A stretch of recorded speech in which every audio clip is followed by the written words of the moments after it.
আমার প্রিয় স্নেহের 2025 সালের নতুন বছরের ষষ্ঠ শ্রেণীর ছাত্রছাত্রী বন্ধুরা, আশা করি তোমার সবাই ভালো আছো। আজ আমরা যে বিষয়টি নিয়ে আলোচনা করব, ষষ্ঠ শ্রেণীর সেকেন্ড সামেটিভ অর্থাৎ দ্বিতীয় পর্যায়ক্রমিক মূল্যায়নের ভূগোলের সিলেবাস, প্রশ্নমান এবং নমুনা প্রশ্নপত্র নিয়ে। প্রথমে তোমরা সিলেবাসটা দেখে নাও কী কী বিষয় তোমাদের সেকেন্ড সামেটিভ অর্থাৎ দ্বিতীয় পর্যায়ক্রমিক মূল্যায়নে থাকবে।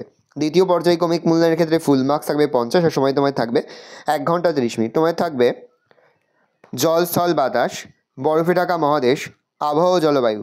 আর ভারত থেকে থাকবে ভারতের জলবায়ু, ভারতের মাটি, ভারতের স্বাভাবিক উদ্ভিদ, ভারতের অরণ্য ও বন্যপ্রাণ। তাহলে তোমায় থাকবে জল, স্থল, বাতাস, বরফে ঢাকা মহাদেশ, আবহাওয়া, জলবায়ু।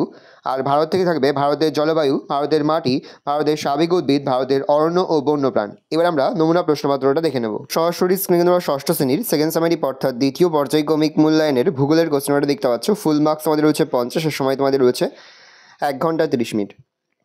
একে থেকে রয়েছে সঠিক উত্তর নির্বাচন করো যে কোনো 10টি। প্রতিবষ্টি মান 1 করে 1 × 10 = 10। পৃথিবীর বৃহত্তম নদী হলো নীল নদ, সেন্ট লরেন্স, আমাজন না গঙ্গা? উত্তর হবে আমাজন।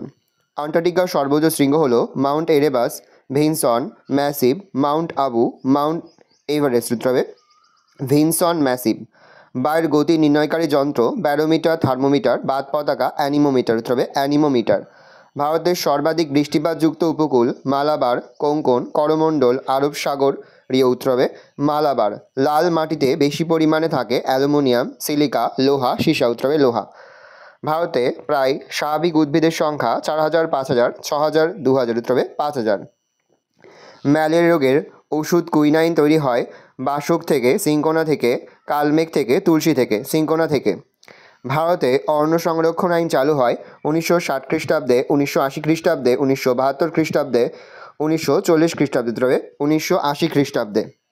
বেতার তরঙ্গ বায়ুমণ্ডলের যে স্তর থেকে প্রতিফলিত হয় থার্মোস্ফিয়ার, এক্সোস্ফিয়ার, ট্রোপোস্ফিয়ার, মেসোস্ফিয়ার। উত্তর হবে থার্মোস্ফিয়ার। পৃথিবীর দীর্ঘতম হিমবাহ হলো ল্যাম্বার্ট, হুবার্ট, হিসপার, সিয়াচিন। উত্তর হবে ল্যাম্বার্ট। বায়ুর আর্দ্রতা মাপা হয় যে যন্ত্রের সাহায্যে তা হলো থার্মোমিটার, ব্যারোমিটার, হাইগ্রোমিটার, অ্যানিমোমিটার। উত্তর হবে ব্যারোমিটার। পৃথিবীর সর্বাধিক বৃষ্টিবহুল অঞ্চল হলো বেঙ্গালুর, সিমলা, মৌসিনরাম, দিল্লি। উত্তর হবে মৌসিনরাম। দুইতে রয়েছে একটি বাক্য যে কোনো 5টি। প্রতিবষ্টি মান 1 করে 1 × 5 = 5। বায়ুমণ্ডলের কোন স্তরে জেট বিমান যাতায়াত করে? ট্রোপোস্ফিয়ার। আন্টার্কটিকার একমাত্র বাসিন্দা কোন পাখি? উত্তর হবে পেঙ্গুইন। অত্যাধিক শুষ্ক ও উষ্ণ বায়ু কী নামে পরিচিত? লু। ভারতের কোন রাজ্যে প্রচুর বৃষ্টি হয়? উত্তর হবে মেঘালয়। বিশ্ব অরণ্য দিবস কবে পালিত হয়? উত্তর হবে 21শে মার্চ। ভারতের গুজরাট রাজ্যের কোন অরণ্য সিংহের জন্য বিখ্যাত? গির। পশ্চিমবঙ্গের জলবায়ু কী প্রকৃতির? উষ্ণ হাইপেন আর্দ্র। শূন্যস্থান পূরণ করা যে কোনো 5টি। প্রতিবষ্টি মান 1 করে 1 × 5 = 5। প্রথম, বিশ্ব পরিবেশ দিবস পালিত হয় ড্যাশ। উত্তর হবে 5ই জুন। বৃষ্টিপাত পরিমাপক যন্ত্রের নাম? উত্তর হবে রেন গজ। পশ্চিম ভারতের ধূলিঝড় ড্যাশ বলে? উত্তর হবে আধি বলে। পৃথিবীর প্রথম জাতীয় উদ্যান? উত্তর হবে ইয়েলোস্টোন ন্যাশনাল পার্ক। ভারতে মোট ড্যাশটি জাতীয় উদ্যান আছে? 75টি। বিশ্বের বৃহত্তম উষ্ণ মরুভূমি? উত্তর হবে সাহারা। সমুদ্র উপকূলে লবণাক্ত জলাভূমিতে ড্যাশ উদ্ভিদ? উত্তর হবে ম্যানগ্রোভ। 4 থেকে নিম্নলিখিত প্রশ্নগুলোর উত্তর দাও যে কোনো 4টি। প্রশ্নের মান 2 করে 2 × 4 = 8। প্রথম, ট্রোপোস্ফিয়ারের অপর নাম ক্ষুব্ধমণ্ডল কেন? বায়ুমণ্ডলের সবচেয়ে নিচের স্তরটি হলো ট্রোপোস্ফিয়ার। এই স্তরে মেঘ, ঝড় বৃষ্টি, তুষারপাত, কুয়াশা প্রভৃতি সব রকমের দুর্যোগ দেখা যায় বলে এই স্তর স্বাভাবিকভাবে অশান্ত প্রকৃতির হয়। এজন্য ট্রোপোস্ফিয়ারের অপর নাম ক্ষুব্ধমণ্ডল। উল্লেখ্য, সমগ্র স্তরটি নিরক্ষীয় অঞ্চলে 18 কিমি এবং মেরু অঞ্চলে 8 থেকে 9 কিমি উচ্চতা পর্যন্ত বিস্তৃত। অ্যালবেডো কাকে বলে? আগত সৌরবিকিরণের 49% ভূপৃষ্ঠকে উত্তপ্ত করতে পারে না। এর 35% মেঘের গায়ে সূর্যকিরণ ধূলিকণা মেঘের গায়ে ধাক্কা খেয়ে মহাশূন্যে ফিরে যায়। এই ফিরে যাওয়া সূর্যকিরণকে অ্যালবেডো বলে। পশ্চিমী ঝঞ্ঝা বলতে কী বোঝো? শীতকালে ভারতের স্থলভাগের ওপর দিয়ে শীতল শুষ্ক উষ্ণপূর্ব উত্তর পূর্ব মৌসুমীভাবে প্রবাহিত হয়। ভারতের এই সময় তেমন বৃষ্টিপাত হয় না। এই সময় মাঝে মধ্যে কয়েকদিন একটানা আকাশ মেঘলা থাকে ও অল্প বৃষ্টিপাত হয়। এই প্রকার আবহাওয়াকে পশ্চিমী ঝঞ্ঝা বলে। হিউমাস কাকে বলে? বিভিন্ন উদ্ভিদ ও প্রাণীর দেহাবশেষ মাটির ওপরের স্তরে সঞ্চিত হয়ে বিভিন্ন সূক্ষ্ম জীবাণুর দ্বারা বিয়োজিত হয়ে এক ধরনের কালো রঙের মাটি সৃষ্টি হয়। একে হিউমাস বলে। এই মাটি খুব উর্বর হয়। অভয়ারণ্য কাকে বলে? অভয়ারণ্য বলতে সেই সব সংরক্ষিত বনভূমিকে বোঝায় যেখানে কিছু বিশেষ ধরনের লুপ্তপ্রায় উদ্ভিদ ও প্রাণী বসবাস করে এবং সেই সমস্ত প্রজাতি সুরক্ষা ও উন্নয়নের দিকে লক্ষ্য রাখা হয়। যেমন উত্তরবঙ্গ গরুমারা অভয়ারণ্য, জলদাপাড়া অভয়ারণ্য। লু কাকে বলে? গরমকালে উত্তরপ্রদেশ, বিহার, উত্তর ভারতের কিছু অংশ দিয়ে বেলার অত্যাধিক শুষ্ক উষ্ণবায়ু প্রবাহিত হয়, তাকে লু বলে। জাতীয় উদ্যান কাকে বলে? পরিযায়ী পাখি কাদের বলে? যেখানে বন্যপ্রাণীর সাথে স্বাভাবিক উদ্ভিদ ও প্রাকৃতিক সৌন্দর্য রক্ষার দিকেও নজর দেওয়া হয়, যেমন কাজিরাঙা জাতীয় উদ্যান। প্যারা চেঞ্জ করে লিখবে, শীতকালে শীতপ্রধান দেশ থেকে কিছু পাখি উড়ে আমাদের দেশে আসে, গরম পড়লে তারা আবার নিজের দেশে ফিরে যায়, এরা পরিযায়ী পাখি। 5 থেকে রয়েছে নিচের প্রশ্নগুলোর উত্তর দাও যে কোনো 4টি প্রশ্নের মান 3 করে, 3 × 4 = 12। আন্টার্কটিকাকে সাদা মহাদেশ বলা হয় কেন? মানচিত্রে বরফকে বোঝানোর জন্য সাদা রং ব্যবহার করা হয়। আন্টার্কটিকা বিশ্বের সবচেয়ে শীতল মহাদেশ, ফলে সারা বছর মহাদেশটির বেশিরভাগ অংশ 1 থেকে 2 কিমি বরফে ঢাকা থাকে, তাই একে দেখতে সাদা লাগে। মানচিত্রে আন্টার্কটিকাকে সাদা রং দিয়ে বোঝানো হয়, এই সকল কারণে একে সাদা মহাদেশ বলা হয়। পরের প্রশ্ন, উচ্চতা বাড়লে বায়ুর চাপ কমে যায় কেন? উত্তর লিখবে, উচ্চতা বৃদ্ধি পেলে বায়ুর চাপ কমতে থাকে, প্রায় প্রতি 900 ফুট উচ্চতায় বায়ুর চাপ 34 মিলিবার কমে যায়। উচ্চতা বাড়লে বায়ুস্তরের গভীরতা কমে, ফলে বায়ু চাপমুক্ত হয় এবং বায়ুচাপ কমে। 2 বায়ুর ঘনত্ব কমে যাওয়ায় বায়ুচাপ কমে যায়। মাটির সংরক্ষণের উপায়গুলি কী? মাটির সংরক্ষণের উপায়গুলি নিম্নলিখিত: 1 পুষ্টিজন নিয়ন্ত্রিত মাত্রায় করা উচিত। 2 মাটির বেশি গভীরে খনিজ সম্পদ আরোহণ বন্ধ করা। 3 গাছ কাটা বন্ধ করা উচিত। 4 বৃক্ষরোপণ করা। 5 বেশি ঢালযুক্ত অঞ্চলে ঘরবাড়ি নির্মাণ বন্ধ করা। বিশ্ব উষ্ণায়ন বা গ্লোবাল ওয়ার্মিং কী? যানবাহন ও শিল্প কারখানা থেকে নির্গত বিষাক্ত গ্যাস বাতাসে মিশে পৃথিবীর চারিদিকে একটি আবরণ তৈরি করছে, ফলে পৃথিবীতে তৈরি হওয়া তাপ পৃথিবী পৃষ্ঠ থেকে বাইরে বেরিয়ে যেতে পারছে না। পৃথিবীর তাপমাত্রা বেড়েই চলেছে, এই ঘটনায় বিশ্ব উষ্ণায়ন নামে পরিচিত। গত 1 দশকে পৃথিবীর তাপমাত্রা প্রায় 3 ডিগ্রি সেন্টিগ্রেড বেড়েছে। বন্যপ্রাণী কিভাবে সংরক্ষণ করা যায়? 1 অভয়ারণ্য, জাতীয় উদ্যান, সংরক্ষিত বন প্রভৃতি বাসভূমি তৈরি করা।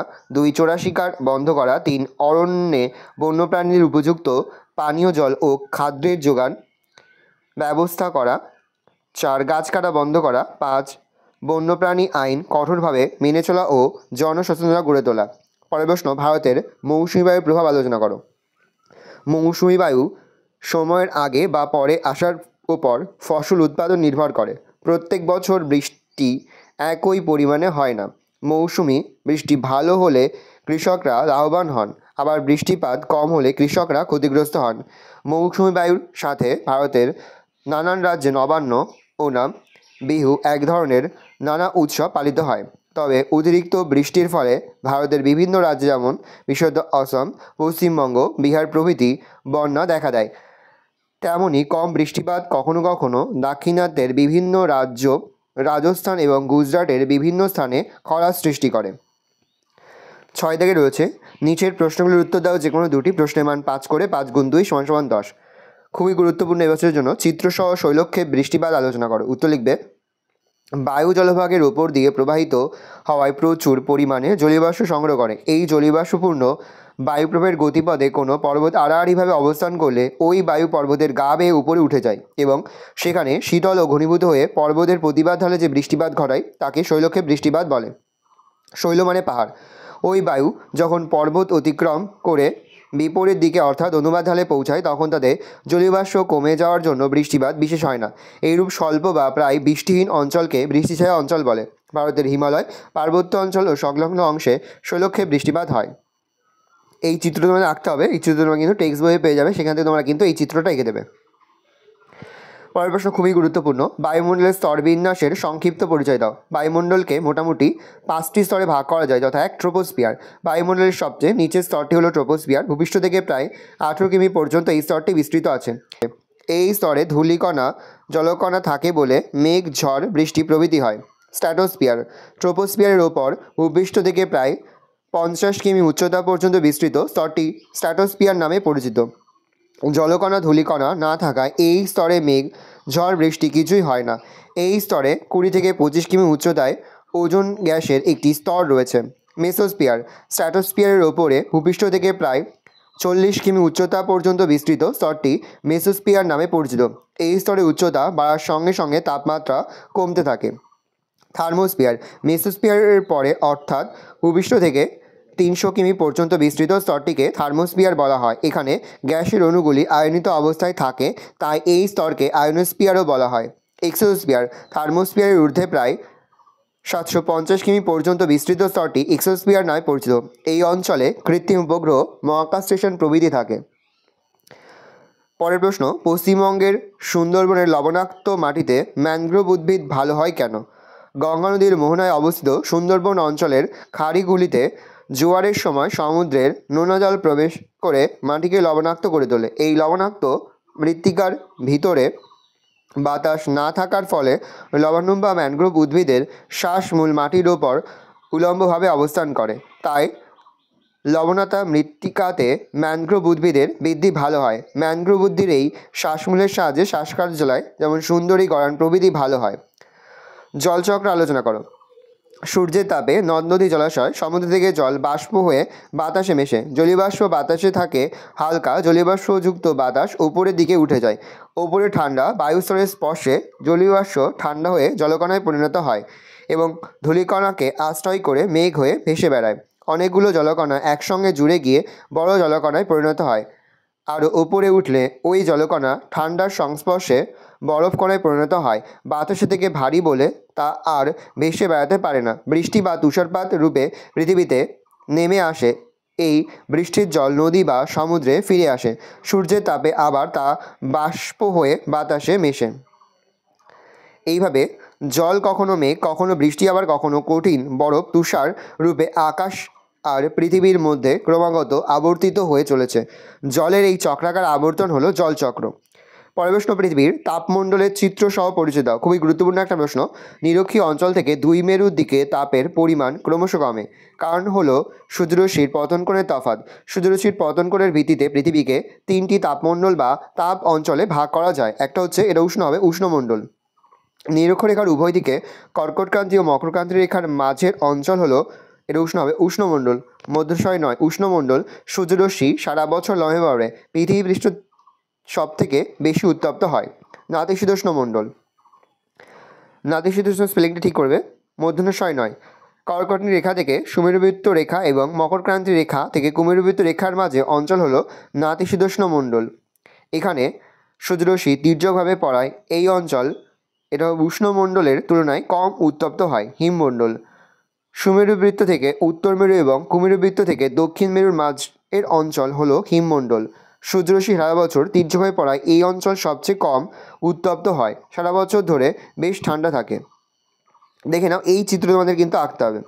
হিমমণ্ডল, উত্তর নাতিশীতোষ্ণ মণ্ডল, উষ্ণমণ্ডল, দক্ষিণ নাতিশীতোষ্ণ মণ্ডল আর হিমমণ্ডল। এটা হচ্ছে পৃথিবীর তাপমণ্ডলের চিত্র। এভাবে কিন্তু তোমরা তাপমণ্ডলের চিত্র আঁকবে, তাহলে কিন্তু ফুল মার্কস তোমরা পাবে। ভালো করে দেখে নাও, এই রয়েছে টোটাল তোমাদের সেকেন্ড সামারি অর্থাৎ দ্বিতীয় পর্যায়ক্রমিক মূল্যায়নের ষষ্ঠ শ্রেণীর ভূগোলের কোশ্চেন পেপার। ভালো করে দেখে নাও। আশা করি ভিডিওটা ভালো লেগেছে। ভিডিওটা ভালো লাগলে ভিডিও লাইক করে দেখুন, নতুন হাত লাল ক্লিক সাবস্ক্রাইব প্রেস করে পাশে বেল আইকনটা প্রেস করে যখন নতুন কোনো ভিডিও আপলোড করি সবার ফার্স্ট নোটিফিকেশন পেয়ে যাও। আর এই ভিডিওটি তোমার বন্ধু বান্ধবী আত্মীয়স্বজন সবার মধ্যে কিন্তু অনেক শেয়ার করে যেটা বছর ষষ্ঠ শ্রেণীতে পড়ছে। আমরা কিন্তু ইতিমধ্যে ষষ্ঠ শ্রেণীর প্রতিটি বিষয়ের সিলেবাস, প্রশ্ন এবং নমুনা প্রশ্নপত্র কিন্তু আপলোড করে এখনও পর্যন্ত। সেই ভিডিওগুলো না দেখে থাকো, ভিডিওগুলো কিন্তু তাড়াতাড়ি দেখে নাও। তোমাদের সকলকে জানাই আগাম পরীক্ষার অনেক শুভেচ্ছা এবং অভিনন্দন। আশা করি সকলের পরীক্ষায় খুব ভালো হবে। কোনো প্রশ্নের উত্তর লিখতে বা বুঝতে কোনো রকম অসুবিধা হয় তাহলে কিন্তু নির্দ্বিধায় কমেন্ট সেকশনে কমেন্ট করে জানাতে একদমই ভুলবে না। ভালো করে দেখে নাও কোশ্চেন পেপারটা।